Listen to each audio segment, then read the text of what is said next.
Hello, this is BL-101 New Testament Greek for Beginners, Lesson 3. Before we begin our lecture, I'd like to talk a little bit about the Greek verb. This is to help you to understand the basic structure of the Greek verb. Before we dig into the Greek, let's take a look at an English verb using the example to see. In the English, we include modifiers to expound on the verb.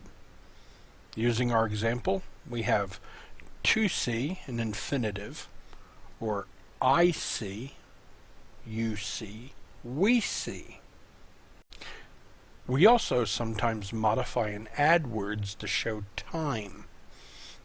Once again, our example, I see versus I saw, past tense, or I will see, future tense, or I was seeing, which would also be a past tense. In essence, many times an English verb is inadequate when left to itself. But the Greek verb is different. A singular Greek verb will show tense. Take a look at the word blepo. You've memorized the word blepo means I see or I am seeing. This is in the present tense as opposed to past tense or future tense.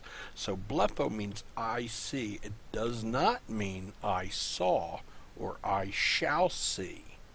It is a present tense verb, blepo. The Greek verb shows voice, blepo. It is I see, not I am being seen. See, the voice is either an active voice or a passive voice. Am I doing the action, or is the action being done to me? So the Greek verb blepo means I see, does not mean I am being seen. Doesn't mean that the action's being done to me. It's an active voice, blepo. The Greek verb shows mood. Blepo means I see. It's an indicative mood. It's not I might see or I should see or go and see, the imperative. It's not a subjunctive, it's not imperative, it's an indicative mood. I see. The Greek verb also shows person. Blepo means I see versus thou seest or you see. The person shows perspective. Who's doing the action? Am I seeing or is someone else? The Greek verb also shows a number. Once again, blepo means I see, as opposed to or versus to the verb we see. See, the number shows whether a verb is singular or plural. Now that we see that the Greek verb shows person and number, we can combine this together and show a beautiful example why the King James Version is superior to the other English translations. See, the Greek verb shows person, I see versus thou seest or you see. The difference between thou seest and the difference between you see in the King James is not necessarily person, but number. See, in the King James, whenever you have thou, we're talking to a second person singular. We're talking directly to a singular person. Thou art the man. But if I use, or if the King James uses you see, it's talking to a plural number of people. You are guilty. And it's talking to a plural number of people. So you can see the difference in the Greek verb showing person and number. You can see the singular and plural difference between thou and you. This is one of the many reasons why I prefer the King James over other translations. So you see, the Greek verb holds a lot of information. It contains tense, voice, mood, person and number. Blepo, I see. It's a present active indicative first person singular. Blepo, I see. In lesson 3, we're just going to talk about the present active indicative verbs. The 8 vocabulary words you had learned, we're just dealing with the present active indicative. This will allow us to go through the Greek verb, giving us the entire year to learn all the tenses, voices, and moods of a Greek verb. So I wouldn't really worry too much right now about whether it's a subjunctive or a future. Right now we're just going to deal with the present active indicative verbs. Paragraph 17 reads, and this is Machen's text, New Testament Greek for Beginners. Paragraph 17 says the Greek verb has tense, voice, and mood like the verb in other languages. The present tense in the indicative refers to the present time. The active voice represents the subject as acting instead of being acted upon. The indicative mood makes an assertion in distinction, for example, from a command or a wish. Paragraph 18 uses the verb luo as an example. The present active indicative of the verb luo, I loose or I destroy, is as follow. Luo, I loose or I am loosing. Luace, thou loosest or thou art loosing. Luae, he looses or he is loosing. They're all in the singular format. I loose, thou loosest, he looses. Luo, luace, luae.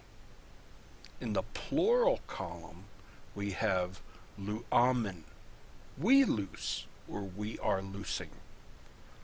Luete, ye loose or ye are loosing. And luusi, they loose or they are loosing. It will be observed that the distinctions between first person, the person speaking, second person, person spoken to, or the third person, the person spoken of, and between singular and plural numbers, which in English are indicated for the most part by subject pronouns, are indicated in Greek by the endings. Thus, no pronoun is necessary to translate we loose into Greek. The we is sufficiently indicated by the ending amen. Paragraph 20. The part of the verb which remains constant throughout the conjugation and has the various endings added to it is called the stem. Remember, we talked about the stem a little bit earlier in previous lessons. Thus, the present stem of luo is lu. The present stem of the verb can be obtained by removing the final omega from the form given in the vocabulary. Thus, the present stem of lego, I say, is leg. The conjugation of the present active indicative of any verb in the vocabulary can be obtained by substituting the present stem of the verb for lu and then adding the endings o, ace, a, amen, etta, usi, as they are given above. Now, Machen includes this paragraph here, and you know, when we were first-year Greek students, our teacher told us totally discount this. Later on, when you learn more in depth into the Greek verb, you'll learn about the different endings. You can come back and you can see the logic in this paragraph. But you know what? Personally, I think Machen's going to confuse the beginning Greek student right now of talking about this. So what we're going to do is we're going to just bypass this paragraph and continue on with the rest of the lesson. Paragraph 21. In the present tense, there is in Greek no distinction between I loose, which simply represents the action as taking place in present time, and I am loosing, which calls attention to the continuance of the action. Both of these ideas, therefore, should be connected with the Greek form luo.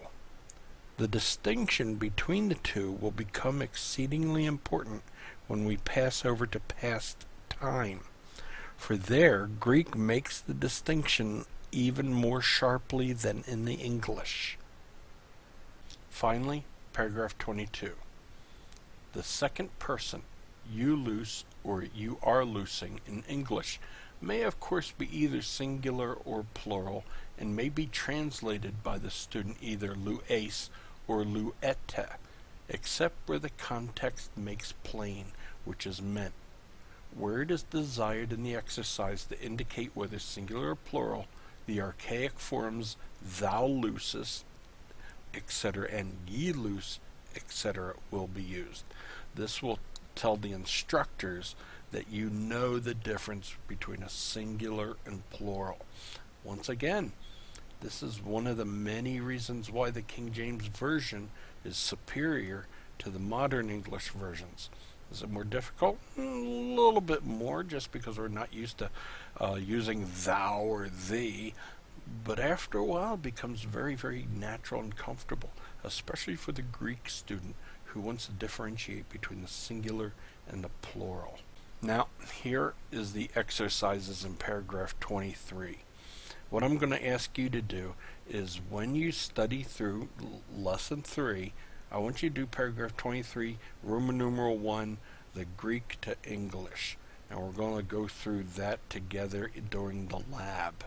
So please study through it. If you have any questions, do not hesitate to drop me an email. I'll be glad to help you out where I can. Looking forward to doing the lab with you. Thank you.